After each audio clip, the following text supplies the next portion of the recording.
Hello दोस्तों, नमस्कार। बात कर लेते हैं आज के दिन भर की सारी बड़ी खबरों की दोस्तों, जहां सबसे पहले आपको बताएंगे चीनी पनडुब्बियों से निपटने की तैयारी में अपना भारत। जापान के बाद अमेरिका के अड्डे पर पहुंचा भारत का ये गाइडेड मिसाइल। दोस्तों बताएंगे क्या उसका नाम, जानते ही चौंक जाएगा चाइना। वहीं उससे भी बड़ी खबर बताएंगे, भारत ने जीती RRR की जंग, पर्दे के पीछे रहकर रशिया बना बड़ा मददगार। आगे अमेरिका चाइना से क्यों है डर, बताएंगे आखिर है क्या ये RRR और कैसे रशिया ने की भारत की मदद इस मामले में। दोस्तों उधर BSF ने सिलीगुड़ी कॉरिडोर के पास यानी पश्चिम बंगाल बॉर्डर के पास दोस्तों फिर से फेंसिंग का कार्य शुरू कर दिया है। बताएंगे आपको आखिर क्यों ये बड़ा फैसला लिया जा रहा है। दोस्तों लगातार बांग्लादेश के साथ बिगड़ती रिश्तों के बीच साथ ही साथ आपको बताएंगे राजनाथ सिंह जी ने आखिर ऐसा क्या कह दिया कि भड़क गया बांग्लादेश, उगल डाला जहर मोहम्मद यूनुस के लिए की सम्मान की मांग। बताएंगे क्या कहा राजनाथ सिंह जी ने ऐसा। तो वहीं दोस्तों भारत के इस करीबी दोस्त ने दिया बहुत बड़ा झटका भारत को। दरअसल चीन के साथ गुपचुप तरीके से कर ली अरबों की डील। बताएंगे कौन है वो भारत का करीबी दोस्त। तो वहीं आपको बताएंगे क्या सऊदी अरबिया अमेरिका के अब्राहम समझौते पर करेगा हस्ताक्षर। प्रिंस सलमान के अमेरिकी दौरे से पहले सऊदी अरब का बहुत बड़ा ऐलान। दोस्तों इसी बीच खुश कर देने वाली खबर आपको बताएंगे, शेख हसीना के लिए जहां पर अभी भी खत्म नहीं हुआ शेख हसीना का जलवा, बांग्लादेश को अवामी लीग करने जा रही लॉकडाउन। दोस्तों मोहम्मद यूनुस की फूलने लगी सांसें। बताएंगे क्या है हाल बांग्लादेश में शेख हसीना को लेकर। तो वहीं बिहार चुनाव को लेकर सबसे बड़ी खबरें आपको बताएंगे, जहां 20 जिले 122 सीटें, बिहार में थम गया चुनावी शोर, अब जनता की बारी। तो वहीं दोस्तों क्या वाकई में एनडीए जीती तो नीतीश कुमार ही होंगे अगले सीएम या कोई और होंगे। बताएंगे एनडीए पार्टी के अब इस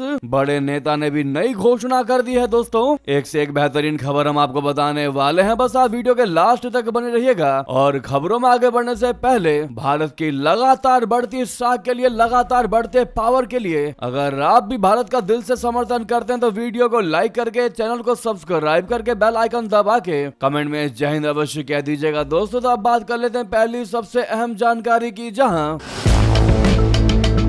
चीनी पनडुब्बियों से निपटने की तैयारी में जापान के बाद अमेरिका के अड्डे पर पहुंचा INS सह्याद्री। अब करने वाला है ये खास काम, चीन की निकलेगी हेकड़ी। दोस्तों भविष्य में चीन से होने वाले जंग में भारत को उसकी पनडुब्बियों का सामना करना पड़ेगा। ऐसे में भारत अपनी एंटी सबमरीन क्षमताओं को मजबूत कर रहा है। जापानी नौसेना के साथ एंटी सबमरीन एक्सरसाइज करने के बाद अब भारतीय नौसेना का खतरनाक जहाज INS सह्याद्री गुआम में अमेरिकी सैन्य अड्डे पर पहुंचा है। ये अमेरिका नौसेना का एशिया में सबसे बड़ा नौसैनिक ठिकाना है। यहाँ पर भारतीय नौसेना का जहाज एक बहुराष्ट्रीय नौसैनिक अभ्यास मालाबार 2025 में भाग लेगा। भारतीय नौसेना यहाँ एंटी सबमरीन वॉरफेयर और फ्लाइंग ऑपरेशंस जैसे महत्वपूर्ण नौसैनिक अभ्यास करेगी। INS सह्याद्री एक गाइडेड मिसाइल स्टील्थ फ्रिगेट है। ये जहाज स्वदेशी रूप से डिजाइन और निर्मित किया गया है। नौसेना का कहना है कि INS सह्याद्री आत्मनिर्भर भारत की भावना का उत्कृष्ट उदाहरण है। इससे पहले भी नौसेना का ये समुद्री जहाज कई द्विपक्षीय व बहुपक्षीय नौसैनिक अभ्यासों तथा संचालनात्मक तैयारियों में और तैनातियों में भाग ले चुका है। दोस्तों INS सह्याद्री की इस अभ्यास में भागीदारी भारत की दीर्घकालिक साझेदारी का हिस्सा है। ये समन्वय को सुदृढ़ करने और अंतर संचालन क्षमता को बढ़ाने का भी बड़ा प्रयास है। ये नौसैनिक अभ्यास क्षेत्रीय सुरक्षा व रक्षा के सामूहिक संकल्प को प्रदर्शित करने की प्रतिबद्धता को पुनः पुष्टि करता है। तो वहीं आपको बता दें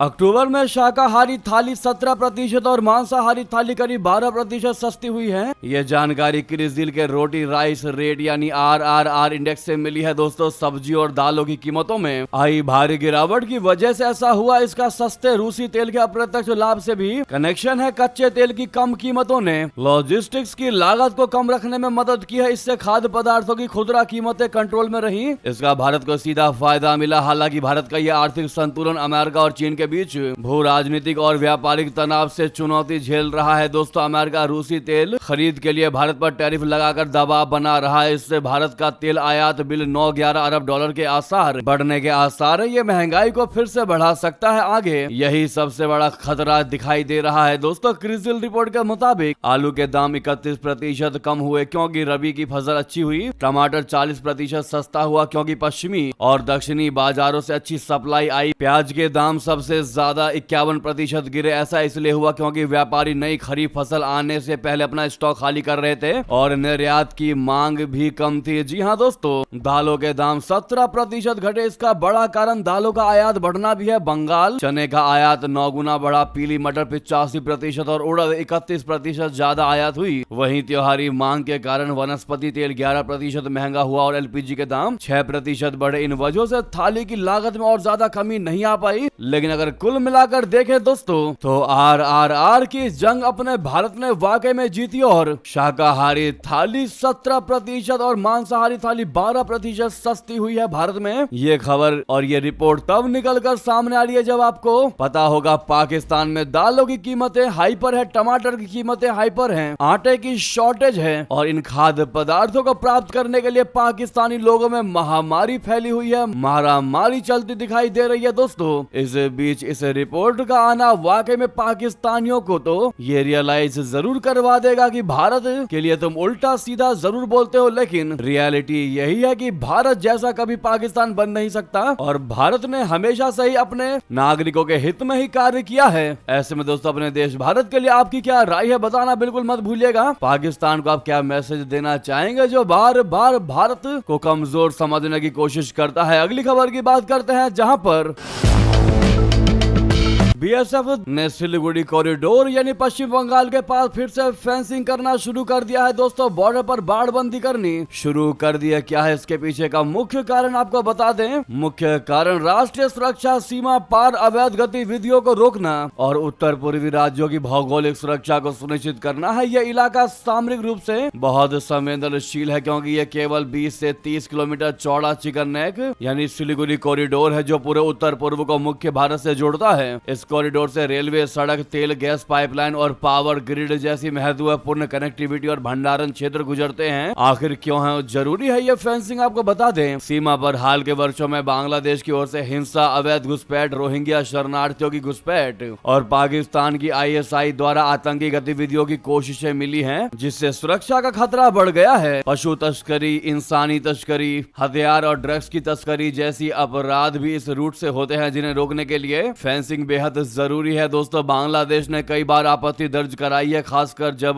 बाढ़ सीमा रेखा यानी इंटरनेशनल बाउंड्री के 150 गज भीतर बनाई जाती है। लेकिन इंडिया औपचारिक समझौते के मुताबिक और आपसी सहमति से ही बाढ़ बनाता है। कई इलाकों में जमीन की स्थिति, आबादी की नजदीकी और रणनीतिक पहलुओं के कारण फेंसिंग जीरो लाइन के पास बनानी पड़ती है। बीएसएफ के मुताबिक बाढ़बंदी का मकसद सिर्फ रक्षा ही नहीं बल्कि सीमावर्ती ग्रामीण लोगों की रोजमर्रा की सुरक्षा और उनकी गतिविधियों को भी नियंत्रित करना है। जहां गांव बाढ़ के भीतर आते हैं वहां गेट्स लगाए जाते हैं ताकि स्थानीय लोगों का आना जाना बरकरार रहे। और यही सबसे बड़ा कारण है दोस्तों कि अपना बीएसएफ द्वारा सिलीगुड़ी कॉरिडोर पश्चिम बंगाल के पास फिर से फेंसिंग का कार्य शुरू कर दिया गया है दोस्तों। नेक्स्ट खबर की बात करते हैं जहां पर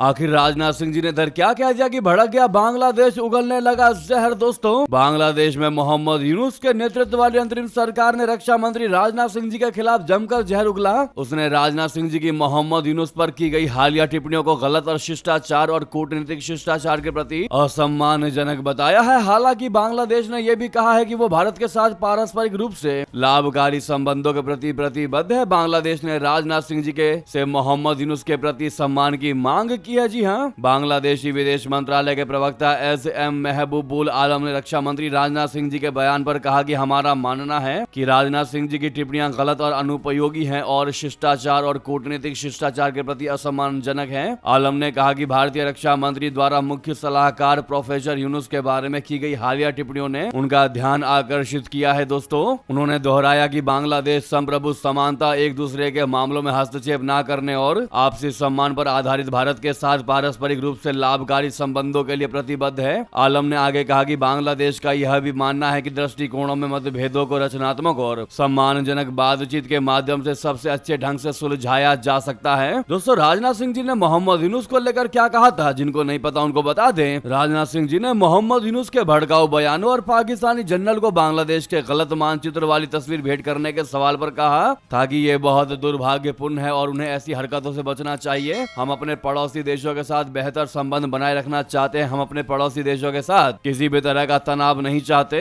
तो वहीं आपको बता दें, भारत के इस करीबी दोस्त ने दिया बड़ा झटका, चीन के साथ गुपचुप तरीके से कर ली अरबों की डील। दोस्तों, नेपाल करेंसी का काम एक बार फिर विदेशी कंपनी के हाथों में चला गया है। इस बार नेपाल राष्ट्र के यानी एनआरबी ने चीन की एक सरकारी कंपनी को अपने बैंक नोट छापने का कॉन्ट्रैक्ट दे दिया। मतलब आने वाले समय में नेपाल में करेंसी पर चीन की प्रिंटिंग मशीनों की छाप दिखाई देगी। दोस्तों,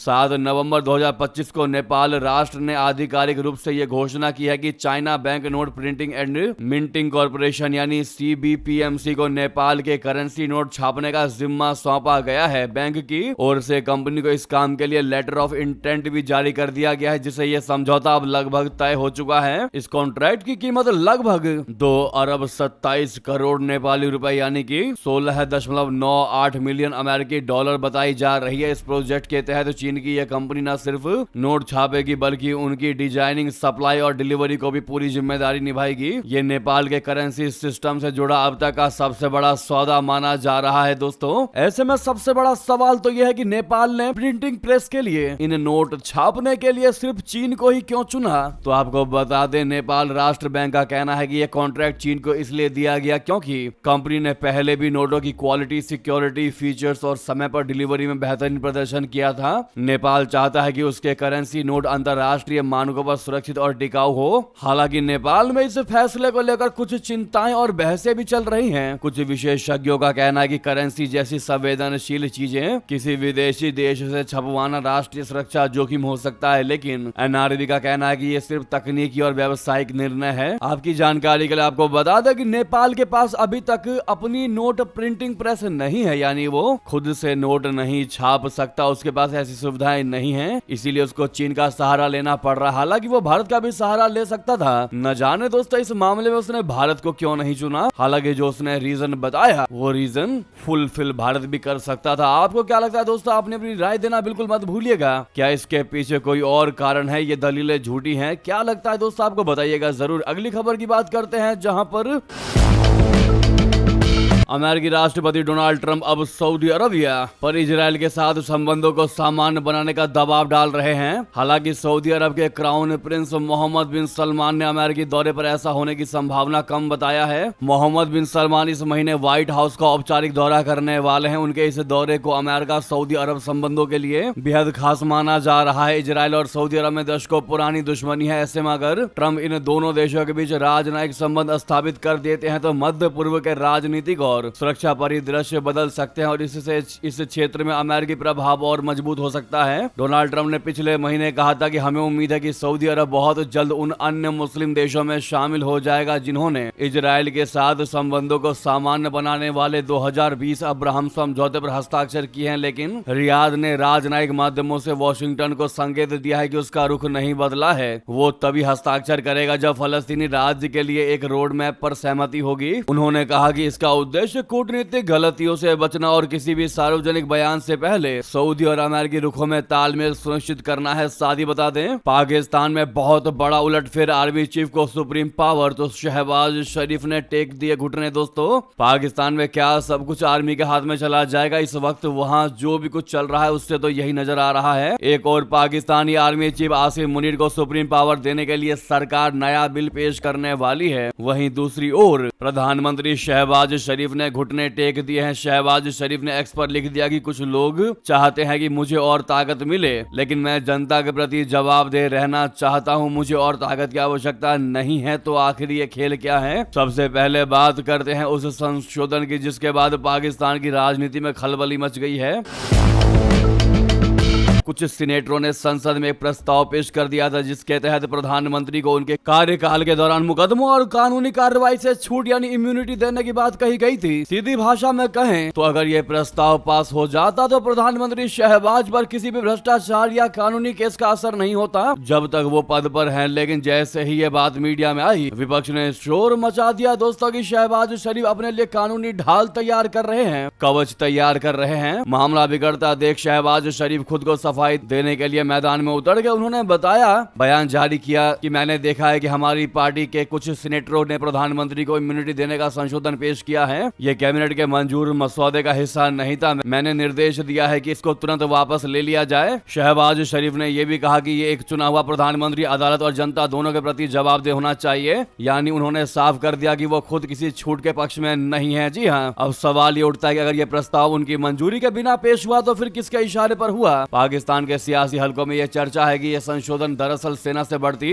दूरियों को पाटने का एक प्रयास था, लेकिन जब मामला उल्टा पड़ गया तो शहबाज ने हाथ झाड़ लिए। इतना ही नहीं दोस्तों, इसी बीच पाकिस्तान की सीनेट में 27वां संवैधानिक संशोधन पेश हुआ, जिसने पूरे देश की राजनीति में भूचाल ला दिया। इस मसौदे के तहत सेना के ढांचे में 5 बड़े बदलाव किए जा रहे हैं। सेना प्रमुख को अब चीफ ऑफ डिफेंस फोर्सेस कहा जाएगा। Joint chiefs of staff committee का पद खत्म किया जाएगा। नेशनल स्ट्रेटजी कमांड नाम से नया पद बनेगा, जिसके प्रमुख की नियुक्ति प्रधानमंत्री सेना प्रमुख की सिफारिश पर करेंगे। राष्ट्रपति प्रधानमंत्री की सलाह पर थल सेना, नौसेना और वायुसेना प्रमुखों की नियुक्ति करेंगे। 5 स्टार रैंक वाले अधिकारियों को आजीवन संवैधानिक सुरक्षा दी जाएगी। अब इस बदलाव का मतलब साफ है कि सेना को अब संवैधानिक सुरक्षा और प्रधानमंत्री से भी ऊपर दर्जा देने की तैयारी हो रही है। ये संशोधन सीधे सीधे पाकिस्तान की सत्ता समीकरण को बदल देगा। दोस्तों, राजनीतिक विश्लेषकों के मुताबिक जनरल मुनीर की ताकत बढ़ाने का मतलब, यानी ये कदम सेना को कानूनी अमरता देने जैसा है। पाकिस्तान में अब तक सेना का दबदबा हमेशा रहा है, लेकिन ये संशोधन उसे संविधान के स्तर पर भी अस्थायी बना देगा। लेकिन वहीं दोस्तों, प्रधानमंत्री शहबाज शरीफ से भी ज्यादा पावर मिल गई है अब जनरल मुनीर को। पूरे पाकिस्तान का रिमोट कंट्रोल होगा मुनीर के हाथों में। दोस्तों, इन मामलों को लेकर विवाद ऐसा बड़ा है कि पाकिस्तान में लोग सड़कों पर उतर आए हैं शहबाज शरीफ के खिलाफ। अगली खबर की बात करते हैं, जहां पर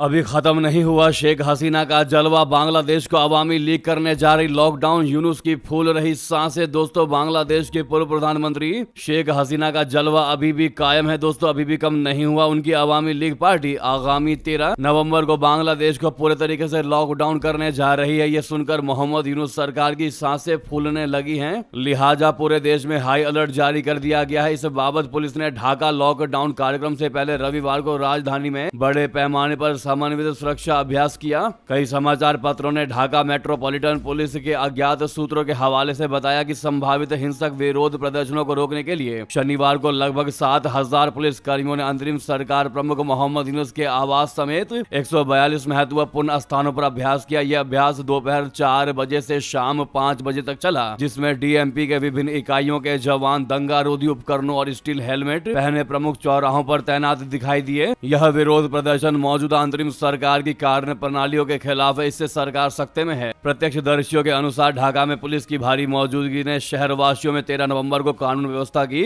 स्थिति को लेकर चिंता बढ़ा दी है। दोस्तों, सोशल मीडिया पर Dhaka lockdown hashtag Sheikh Hasina come back, hashtag Yunus must go जैसे हैशटैग ट्रेंड कर रहे हैं। साथ ही साथ अगली खबर की बात करते हैं, जहां पर इतना ही नहीं, मोहम्मद यूनुस ने क्लिंटन के साथ रची थी साजिश। दोस्तों, बांग्लादेश में तख्ता पलट पर शेख हसीना के करीबी का चौंका देने वाला दावा। आपको बता दें, बांग्लादेश के पूर्व प्रधानमंत्री शेख हसीना के करीबी सहयोगी और पूर्व मंत्री मोहिबुल हसन चौधरी ने हैरान करने वाला खुलासा किया है। रशिया टुडे को दिए इंटरव्यू में चौधरी ने दावा किया है कि 2024 में शेख हसीना की सत्ता से बेदखली के पीछे अमेरिकी एजेंसी USAID और क्लिंटन परिवार का हाथ था। उन्होंने ये भी आरोप लगाया कि वर्तमान अंतरिम सरकार के प्रमुख नोबेल पुरस्कार विजेता मोहम्मद यूनुस का अमेरिका से लंबे अरसे से संबंध रहा है। चौधरी के मुताबिक अमेरिकी खुफिया तंत्र और कुछ गैर सरकारी संगठनों यानी NGOs ने 2018 से ही हसीना सरकार के विरुद्ध एक सुनियोजित साजिश रची थी। इंटरव्यू में उन्होंने खुलासा किया कि खासतौर पर USAID और इंटरनेशनल रिपब्लिकन इंस्टीट्यूट जैसे अमेरिकी NGOs लंबे समय से उनकी सरकार को निशाना बनाए हुए थे। साथ ही बता दें, सीएम योगी आदित्यनाथ जी का विदेश मिशन आखिर क्यों जाएंगे? जापान और सिंगापुर यूपी को लेकर चल रही है कुछ बहुत बड़ी तैयारी। आपको बता दें, उत्तर प्रदेश के मुख्यमंत्री योगी आदित्यनाथ जी अब प्रदेश की अर्थव्यवस्था को नई ऊंचाइयों पर ले जाने तक की तैयारियों में जुट गए हैं। उनका लक्ष्य है कि उत्तर प्रदेश को $1 ट्रिलियन की अर्थव्यवस्था बनाया जाए। इसी मिशन के तहत सीएम योगी जी अब खुद निवेश आकर्षित करने के लिए विदेश दौरे पर निकलने वाले हैं। वे जल्द ही सिंगापुर और जापान की यात्रा पर जाएंगे, जहां वे रोड शो करेंगे। विदेशी निवेशकों को उत्तर प्रदेश में उद्योग लाने के लिए आमंत्रित करेंगे। मुख्यमंत्री योगी आदित्यनाथ जी के इस 20 विदेश दौरे की रूपरेखा इन्वेस्ट यूपी तैयार कर रहा है। उनके दौरे से पहले 5 सदस्यीय टीम अगले हफ्ते सिंगापुर और जापान जाएगी। इस टीम की अगुवाई इन्वेस्ट यूपी के एससीओ शशांक चौधरी करेंगे। टीम 2 दिन सिंगापुर और 3 दिन टोक्यो यानी जापान में रहकर संभावित निवेश को वाणिज्य मंडलों और स्थानीय कारोबारियों से मुलाकात करेगी। वे उत्तर प्रदेश में निवेश की संभावना पर चर्चा करेंगे और लौटकर अपनी रिपोर्ट मुख्यमंत्री को सौंपेंगे। उसी रिपोर्ट के आधार पर सीएम योगी जी का विदेश दौरा कार्यक्रम अंतरिम रूप से तय किया जाएगा। दोस्तों ऐसे में अभी सही एडवांस में ही happy journey CM Yogi ji जरूर कमेंट में कह दीजिएगा। अगली खबर की बात करते हैं, जहां चारों तरफ लाइट फिर जोरदार आवाज, कच्छ में एक साथ क्यों जुटी भारत की तीनों सेनाएं, क्या है टारगेट बता दें। पाकिस्तान की नींद उड़ाने के लिए भारत की तीनों सेना ने मिलकर एक बार फिर युद्धाभ्यास किया। इसकी जानकारी इंडियन आर्मी ने खुद ही एक्स हैंडल पर पोस्ट करते हुए भारतीय सेना ने कहा है कि त्रिसेवा अभ्यास त्रिशूल के एक भाग के रूप में भारतीय सेना ने रण और क्रीक सेक्टर में अभ्यास ब्रह्मशिरा का आयोजन किया, जिसमें तीनों सेवाओं भारतीय तटरक्षक बल और बीएसएफ को नागरिक प्रशासन के साथ सहज समन्वय में लाया गया ताकि जमीन, समुद्र और हवा में एकीकृत क्षमताओं को और मजबूत किया जा सके। भारतीय सेना के परिवर्तन के दशक को मूर्त रूप देते हुए इस अभ्यास में संयुक्त कार्यबल, एक अत्याधुनिक संयुक्त नियंत्रण केंद्र और मल्टी डोमेन संचालन को बनाए रखने के लिए मजबूत परिचालन बुनियादी ढांचे को एकीकृत किया गया है। साथ ही साथ बता दें, बिहार चुनाव से लेकर बड़ी खबरों की बात कर लेते हैं। जी हां, बिहार में दूसरे चरण की वोटिंग के लिए रविवार को चुनावी शोर थम गया। 11 नवंबर यानी कि कल दूसरे फेज का मतदान होने वाला है। इस फेज में 20 जिलों की 122 सीटों पर वोट डाले जाएंगे। दूसरे चरण में 1302 उम्मीदवार अपनी किस्मत आजमा रहे हैं। कुल 3,70,13,556 मतदाता अपने अधिकार का इस्तेमाल करेंगे। दूसरे चरण की वोटिंग के लिए 45,399 बूथ तैयार किए गए हैं। इनमें 40,073 ग्रामीण और 5,326 शहरी बूथ हैं। सभी बूथों पर वेब कास्टिंग की जाएगी। बिहार में पहले चरण की वोटिंग 6 नवंबर को हुई थी। इस चरण के रिकॉर्ड 65.08% वोटिंग हुई थी। पहले चरण की वोटिंग बिहार के चुनावी इतिहास की सर्वाधिक वोटिंग थी। दोस्तों क्या लगता है आपको बिहार चुनाव में कौन मारेगा बाजी? हालांकि आपको बता दें, चुनाव प्रचार खत्म होते ही चिराग पासवान का बड़ा दावा कह दिया, नीतीश कुमार ही होंगे सीएम। 2010 का तोड़ेंगे रिकॉर्ड। दोस्तों बिहार विधानसभा चुनाव के लिए प्रचार थमने के बाद केंद्रीय मंत्री और लोजपा रामविलास के अध्यक्ष चिराग पासवान ने एनडीए की जीत पर 100% का भरोसा जताया और उन्होंने तेजस्वी यादव के सरकार बनाने के दावों पर चुटकी लेते हुए कह दिया कि झूठ बोलने और अब सपने देखने में क्या जाता है। चिराग ने स्पष्ट कर दिया कि बिहार में एनडीए की डबल इंजन सरकार बनेगी और नीतीश कुमार ही मुख्यमंत्री होंगे। जी हाँ, इसी बीच दोस्तों ये थी की सारी बड़ी खबरें। आपको खबर कैसी लगी कमेंट बताना बिल्कुल मत भूलिएगा। लगे तो वीडियो को लाइक करके इस चैनल को सब्सक्राइब करके बेल आइकन दबा के कमेंट में जय हिंद कह दीजिएगा। मिलता अगली बड़ी खबर में। यहाँ तक बने रहने के लिए आप सभी का बहुत बहुत धन्यवाद, बहुत बहुत आभार। जय हिंद, जय भारत।